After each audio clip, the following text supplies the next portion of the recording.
माझ्या हातात सत्ता द्या म्हणणारे आज मला 1-2 जागा तरी द्या अशी म्हणायची वेळ त्यांच्यावर आलेली आहे. जसं वंचित बहुजन आघाडी टार्गेट केलं तसं राज ठाकरेच्या महाराष्ट्र नवनिर्माण सेनेला टार्गेट केलेलं नाही की मी पुन्हा आलो, परंतु 2 पक्ष फोडून मी पुन्हा आलोय. लोकांची घरं फोडायची आणि ते घर माझंच आहे म्हणायचं हे काही या महाराष्ट्रातील सर्वसामान्य जनतेला पटलेलं नाही. आणि म्हणून महाराष्ट्रातली जनता जी आहे त्या देवेंद्र फडणवीस, एकनाथ शिंदे, अजित पवार यांच्यावरती प्रचंड नाराज आहे. जय भारत. जागृती न्यूजमध्ये आपल्या सर्वांचं स्वागत आहे. दर्शक हो, संपूर्ण देशभरामध्ये लोकसभा निवडणुकीचे वातावरण सुरू आहे आणि महाराष्ट्रामध्ये सुद्धा फार मोठ्या प्रमाणामध्ये हे लोकसभा निवडणुकीचं रणधुमाळी आपण बघतोय. जर वंचित बहुजन आघाडी महाविकास आघाडीसोबत जर लढली नाही तर महाराष्ट्रामध्ये त्रिशंकू निवडणुका होण्याची शक्यता आहे. कारण वंचित बहुजन आघाडीची ही महाराष्ट्रामध्ये 3ऱ्या क्रमांकाची ताकद आहे आणि ही 3ऱ्या क्रमांकाची ताकद ही निर्णायक ताकद आहे. परंतु मीडिया मात्र वंचित बहुजन आघाडीला टार्गेट केलं जातंय. वंचित बहुजन आघाडीचे प्रवक्ते नेहमी मीडियाला सांगत असतात की तुम्ही खऱ्या बातम्या द्या, तुम्ही खरं बोला. परंतु वंचित बहुजन आघाडीला टार्गेट केल्यासारखं मीडिया हे सगळं करत असतं की वंचित बहुजन आघाडी यांनी कोणत्याही जागेची मागणी केलेली नाहीये आणि किती जागा पाहिजेत हे सुद्धा सांगितलेलं नाहीये. पण तरीही मीडिया प्रोजेक्ट केलं जाते की 7 जागा मागितल्या, 4 जागा मागितल्या, 17 जागा मागितल्या. हे असं वंचित बहुजन आघाडीच्या तोंडून मीडिया सांगत आहे. आणि याचा परिणाम हा असा दिसतोय की वंचित बहुजन आघाडी ही महाविकास आघाडीमध्ये येऊ इच्छित नाहीये असं त्यांना लोकांना दाखवायचं आहे. वास्तवात वंचित बहुजन आघाडीचे प्रवक्ते बाळासाहेब आंबेडकर हे सर्व आतल्या गोटामध्ये काय घडतंय हे सर्व जनतेसमोर मांडत आहेत आणि त्याच्यामुळे जनतेला कळायला पाहिजे की नेमकं महाविकास आघाडीमध्ये काय चाललंय. मुंबईमध्ये राहुल गांधी यांचा भारत जोडो यात्रेचा दुसरा जो टप्पा होता त्याचा समारोप झाला आणि त्या समारोपामध्ये बाळासाहेब आंबेडकरांनी फक्त 5च मिनिटं बोलले, परंतु ते 5च मिनिटाचं भाषण जे आहे ते संपूर्ण देशाला विचार करायला लावणार आहे. आज मीडियाच्या माध्यमातून जी भूमिका मांडली जाते, जे काही बोललं जातं, जे काही नेरेटिव्ह सेट केला जातो, तो नेरेटिव्ह सेट अशा पद्धतीने केला जातो की वंचित बहुजन आघाडी ही महाविकास आघाडीमध्ये येऊ इच्छित नाहीये. परंतु मीडियाने कधी असा विचार केलाय का की काँग्रेसने जवळपास 52 ते 54 वर्ष सत्ता भोगली आहे.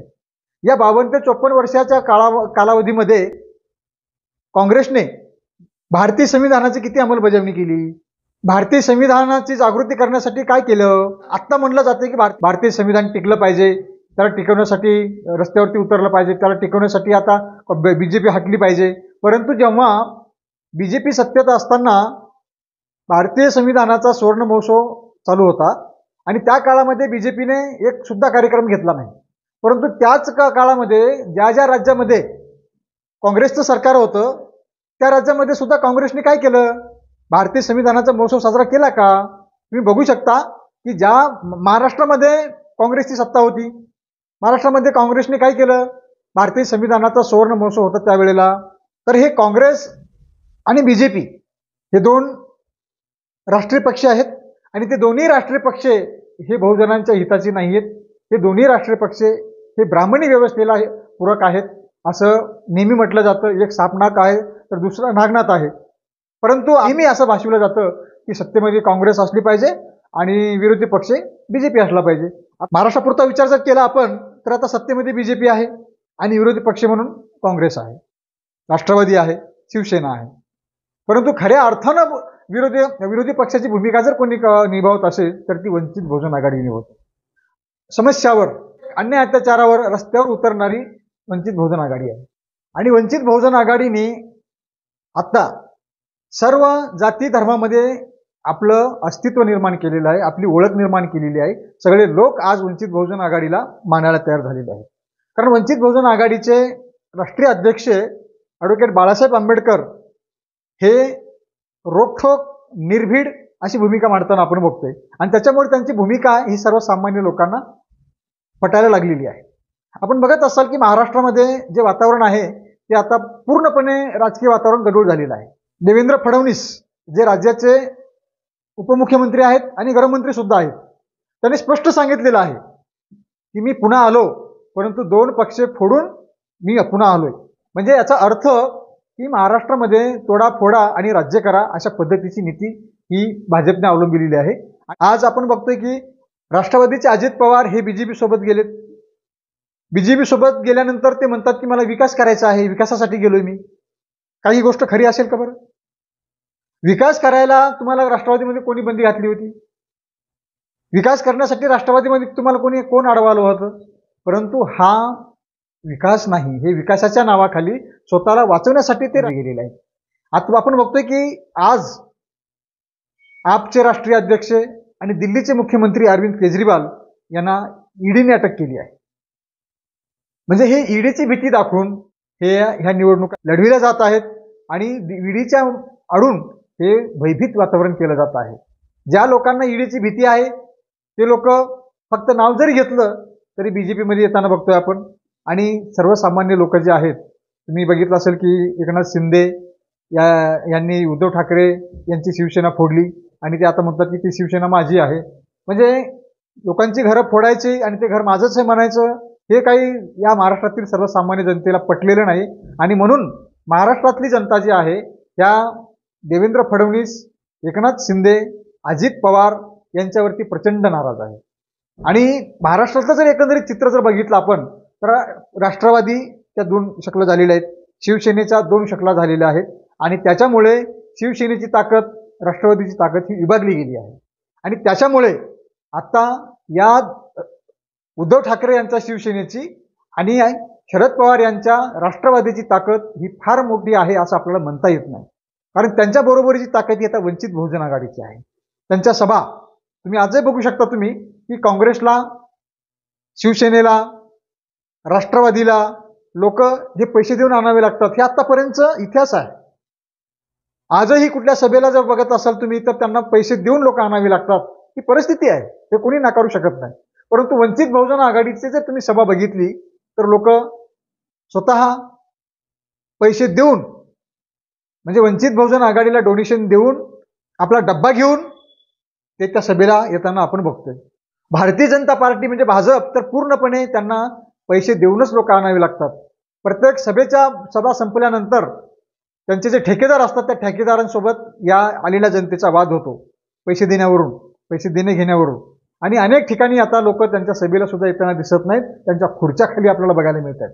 पण अशा परिस्थितीमध्ये महाराष्ट्राची जी ताकद आहे, महाराष्ट्राचा जो हुकमी एक्का आहे, महाराष्ट्राचं जे गेम चेंजर जे आहेत ते वंचित बहुजन आघाडी आहे आणि ॲडव्होकेट बाळासाहेब आंबेडकर आहेत.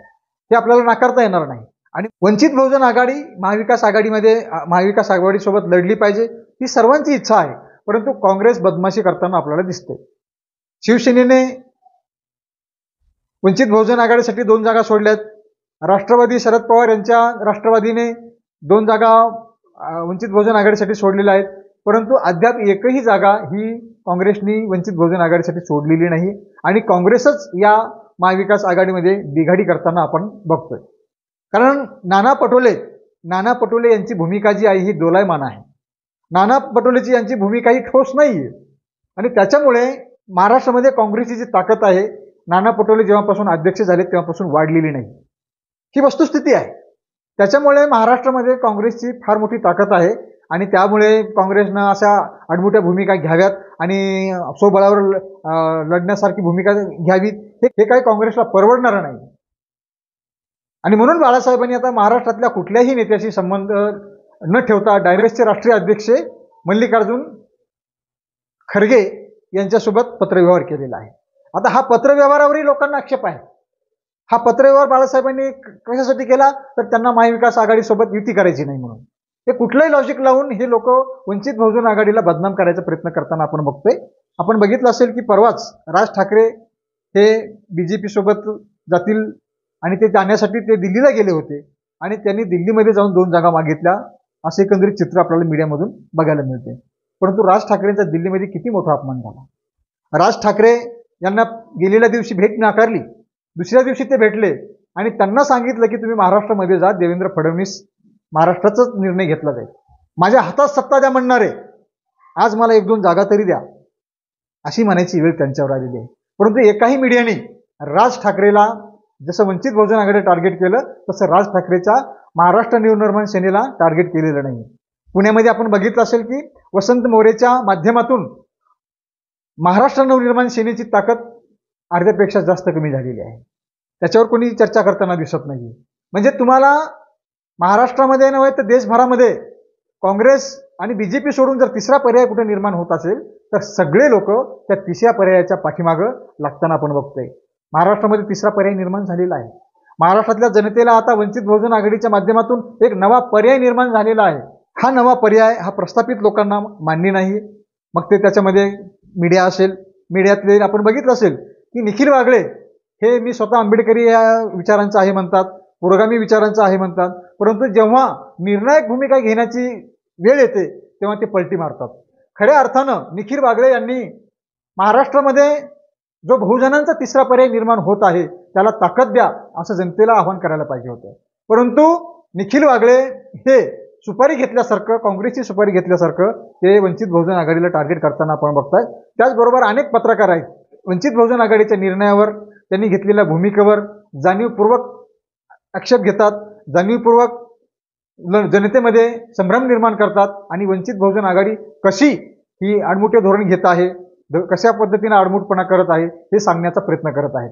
परंतु वास्तवामध्ये प्रकाश आंबेडकर, वंचित बहुजन आघाडीचे नेते प्रकाश आंबेडकर हे योग्य ट्रॅकवर आहेत आणि त्यांना प्रगल्भ राजकारण करण्याची ताकद त्यांच्यामध्ये आलेली आहे असं आपण म्हणू शकतो. आणि म्हणून आत्ता जी परिस्थिती आहे ती वंचितला सोडून आणि वंचितला वगळून कुणालाही विश्लेषण करता येत नाही, कुणालाही आपल्या मीडियाच्या माध्यमातून बातमी दाखवता येत नाही. म्हणून ही मजबुरी आहे त्यांची की वंचित बहुजन आघाडीचे त्यांना नाव घ्यावं लागतं, वंचित बहुजन आघाडीच्या बातम्या दाखवाव्या लागतात. ही मजबुरी आहे आणि मजबुरी म्हणून ते सगळं करतायत. परंतु ह्या मजबुरीतूनही ते वंचित बहुजन आघाडीला डॉमिनेट करण्याचं, तिला बदनाम करण्याचं कारस्थान हे करताना आपण बघतोय. आपण सुज्ञ आहात.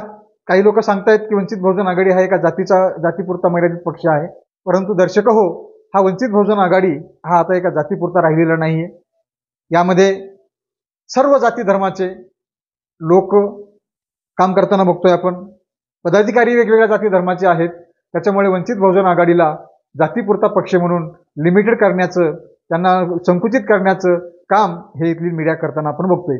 तसं डॉक्टर बाबासाहेब आंबेडकरांना आजपर्यंत सर्व बहुजनांचे नेते किंवा देशाचे नेते असं कधी म्हटलं गेलेलं नाही. त्यांना दलितांचे नेते, दलितांचे कैवारी असंच म्हटलं गेलं.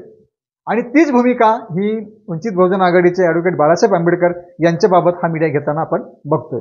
निवडणुकीची आचारसंहिता लागलेली आहे आणि आचारसंहिता लागल्याच्या नंतर ज्या पद्धतीनं जे राजकीय पक्ष आपापल्या पद्धतीनं कामाला लागलेत, वंचित बहुजन आघाडी जोरात कामाला लागलेली आहे आणि 2-4 दिवसामध्ये सगळं चित्र क्लिअर होईल.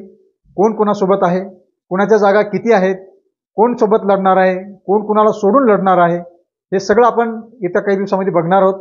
आम्ही सगळं अपडेट आपल्याला सांगणारच आहोत. मला हे सांगायचं होतं की मीडिया जो आहे एक निरेटिव्ह सेट केलेला आहे.